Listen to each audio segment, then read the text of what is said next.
السلام عليكم ورحمة الله وبركاته. ازيكم عاملين ايه؟ يا رب تكونوا بخير. نبدأ كلامنا بالصلاة على الزين. اللهم صل وسلم وبارك على سيدنا محمد.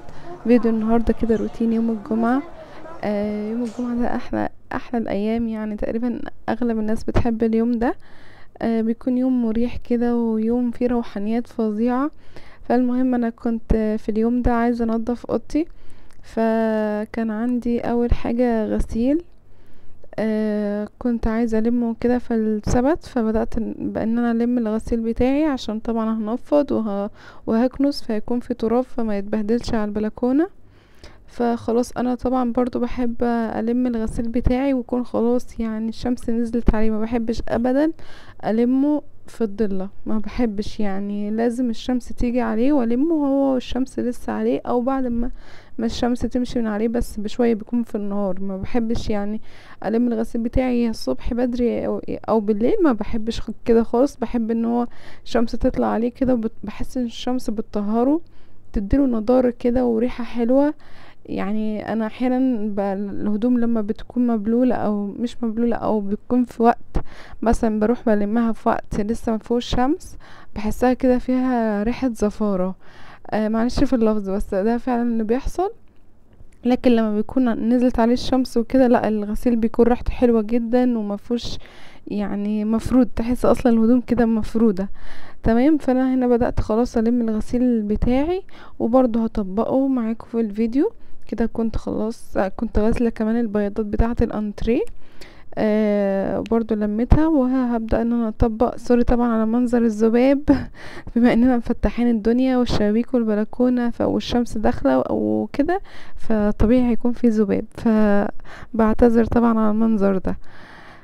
بس انا عشت معاكم كده الروتين كله على الطبيعة، يعني ما حاولتش ان انا اشيل مقطع ولا كده ولا كده، لا على طبيعتي خالص كنت في الفيديو.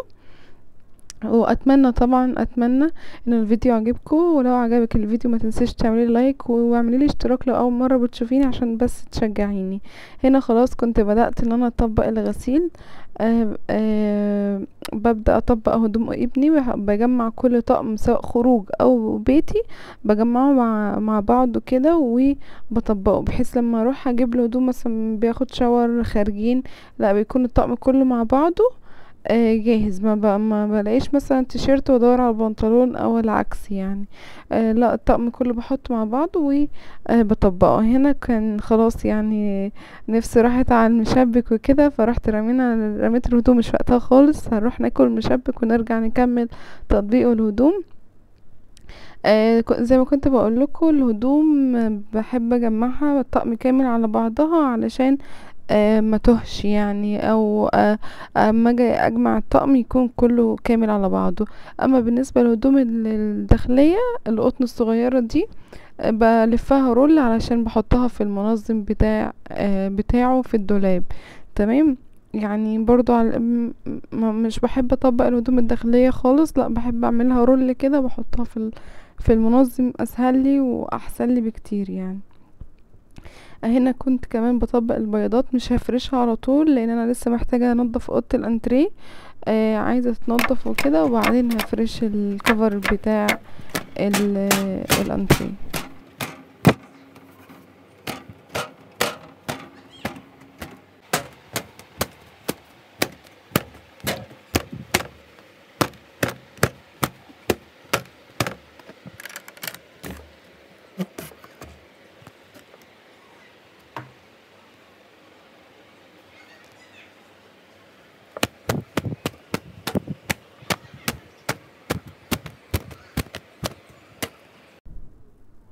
وزي ما شفتوا نفضت كده البيبان بتاعه الشبابيك والبلكونه وخلصتها وشلت كل الاتربه من عليها.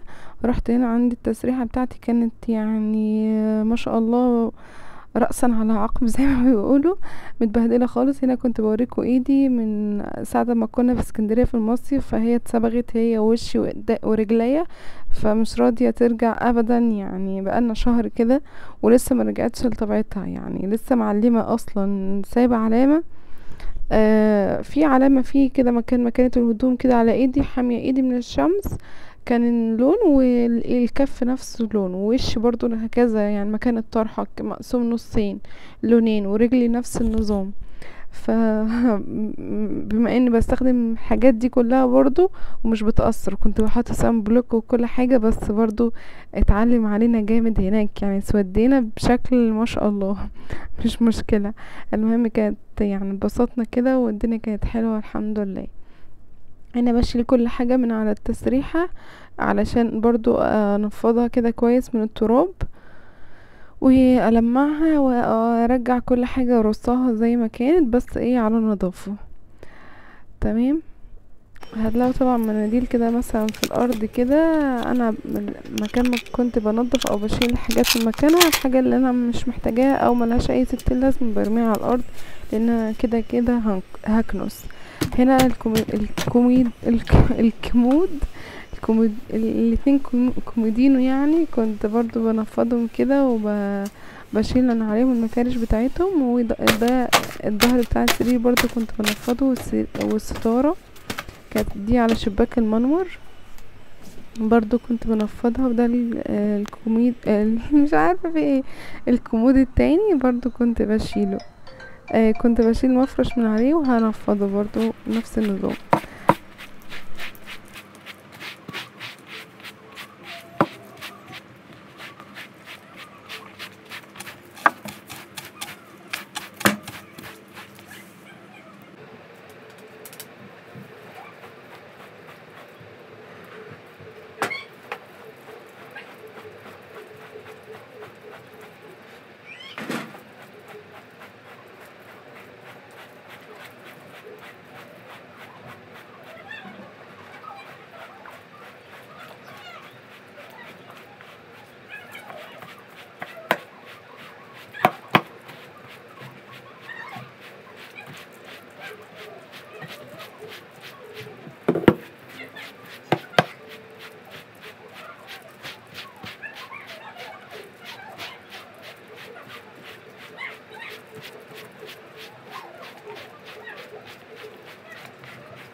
وكنت هنا برضو بكنس الارضية السجاد، يعني ما شلتش السجاد، لا كنت بكنس فوق منه، يعني عشان السجاد ده تقيل جدا الصراحة.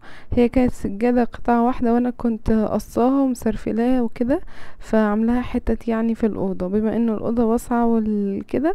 السجادة اصلا كانت كبيرة، بس ما كانش ليها اي عدل، يعني ما كان انها تتفرش كلها في الأوضة. فانا رحت قسمتها حوالين السرير 3 قطع كده، والقطعة الكبيرة دي اللي انا بكنس فيها، واخدة باقي الأوضة وجاية بالتمام يعني. جاي مظبوطة عليها بعد ما اتقصقصت، يعني بقت حلوة جدا في الصالة، صالة ايه، في الأوضة. لأن الأوضة عندي الخشب بني غامق، وهي كده بني فاتح أو بيج أو كده، فالألوان كلها ماشية مع بعضها. هنا كان الجلانس بتاعي اللي انا بستخدمه، او الملمع الازاز خلص، فكنت بشيل البخاخ من الازازة دي، بحطها في الازازة اللي لسه مليانة، وهبدأ ان انا ارش على الازاز كده والمعه، ولو في اي حاجة كده عليه لازقة بتخلص منها وانا بنضف. تمام. هبدأ برضو ان انا افرش المفرش بتاعي الفرو ده، وهسرح الشعر كده بايدي علشان يكون شكله حلو. وهبدأ ان انا ارص البرفانات زي ما كانت، بس برضو يعني انا وبرص بلمع الازازة بتاعة البرفان بحيث تكون نضيفة يعني وكده. انا بصوا يعني ممكن بعمل الروتين ده تاني يوم بالظبط بلاقي تراب زي ما كان، يعني انا يوميا، مش يوميا عشان ما اكونش كده، يعني حرفيا يعني بنضف وبلمع تاني يوم بالظبط. ممكن لو انا مثلا في اول اليوم كده بعمل الروتين ده، في اول اليوم قصدي، اخر اليوم بروح الاقي تراب. يعني معلش انا ممكن تقريبا بتلخبط في الكلام، بس انتوا اكيد فاهميني. لو انا بنضف اول اليوم، اخر اليوم بلاقي تراب. تمام. يعني انا تاني يوم حرفيا بيكون كل حاجة متبهدلة تاني من التراب، لانه الأوضة دي على الشارع وكده. ف...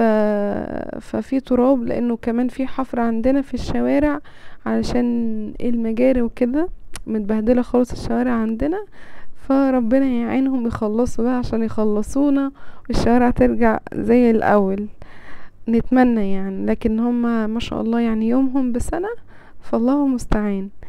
بس كده كنت خلصت البرفيوم الرجالي، ودخلت على حاجاتي انا بقى، كريماتي واللوشانات بتاعتي والمرطبات والمزيل والبرفيوم بتاعي، كل حاجتي يعني هنا، والسيرم بتاع الشعر. كل حاجتي انا هبدأ ان انا برضو المعها وارصها. وده الصن بلوك بتاعي. وهبدأ ارص كل حاجتي والسبريهات والحاجات دي. انا عندي صن بلوك تاني، بس انا مش حاطاه، مش عايزه زحمه يعني، بحط الحاجات اللي انا بستخدمها. حتى هنا المخمريه دي برضو كنت سايباها بالعلبه بتاعتها، لان كان عندي مخمريه تانية، ودي كان لسه الصلاحيه بتاعتها لسه لحد 2024 او 2025 تقريبا. فقلت ليه استخدمها يعني، خليها ممكن انا عينها لما تخلص اللي انا بستخدمها ارجع استخدمه. وده كمان برضو كان تقريبا مسك، فبرضو كانت الصلاحية بتاعته، فانا ما فتحتهوش اصلا. وده مسك تاني برضو الصلاحية بتاعته تقريبا شغالة، فهيفضل معايا برضو يعني. انا اخلص الحاجات اللي معايا ابدا استخدم الحاجات التانية، مبحبش احط كل حاجة كده على بعضها. بس المخمرية والمسك والحاجات دي مخليها قريبة مني، علشان اللي معايا قرب خلاص ايه يخلص. الحتة دي من التسريحة كان عليها مفرش كده بلاستيك زي الدانتيل، وكان الكب عليه زيت زيتون، فمع التراب فعلم على الخشب مهما اعمل مش بينضف يعني. لدرجة انا جبت سلكة وصابون وغسلتهم غسلت الخشب وكده غسيل، مرضيش يطلع نهائي. فللأسف يعني علم على الخشب بطريقة فظيعة. هنا حطيت المفرش كده، وحطيت التربو زي بعد ما لمعته كده زي ما كان، بس لمعته الاول ورصيت عليه المخمريه والمسك الزياده اللي عندي. وحطيت كمان الماسك الخيار والصبار والساعه بتاعت ابني والدنسوار ده او المرايه الصغيره دي، حطيت عليها عربيه الورد دي. ممكن مكانها مش هنا، مش مناسب في الغرفه يعني، بس انا حطيتها لان انا بحب الزرع والورد. وحطيت المصحف. وهنا رحت للكوميدينو، برضو لمعته، حطيت المفرش، وهحط الحصالة زي ما كانت. والكوميدينو التاني هفرش عليه المفرش يعني، لمعته بس هفرش المفرش على طول معاك وكده. وهحط برضو عليه فازة كده، لان انا شايله الاباجوره اللي على الكوميدونات، مش حطاهم يعني، لونهم احمر كده. بس انا شايلاهم، مش حاساهم خالص مع الغرفه. المهم رحت حطيت الوردة دي برضو، لان انا بحب الورد في المكان. وده كان شكل التسريحة بعد ما اتنظمت وترتبت واتلمعت، كل حاجة اتحطت مكانها. قولوا لي رأيكم بقى برضو، واعملي لي لايك اعملي لي لايك شجعيني. هنا كنت خلاص ما مرضتش اشيل الملاية بتاعت السرير، كنت لسه فرشاها امبارح فكانت نضيفة، فمرضتش ان انا اشيلها، بس رتبتها كده وشدتها كويس هي والكفر بتاع المرتبة. وبس ده كان فيديو النهاردة وروتين النهاردة. ورشيت هنا المعطر ده من عزيز، ريحته حلوة جدا. وهطفي النور وهضلم الدنيا كده عشان الذباب ما شاء الله اللي كان مشاركنا في الروتين النهاردة يخرج من الأوضة عشان الشمس وكده. وبس ده كان فيديو النهاردة وروتيني وطريقتي في الروتين. يا رب الفيديو عجبكم وطريقتي تعجبكم. وحطوا لي لايك واشتركوا في القناة، واشوفكم ان شاء الله في فيديو جديد، واسيبكم في امان الله وحفظه. مع السلامة.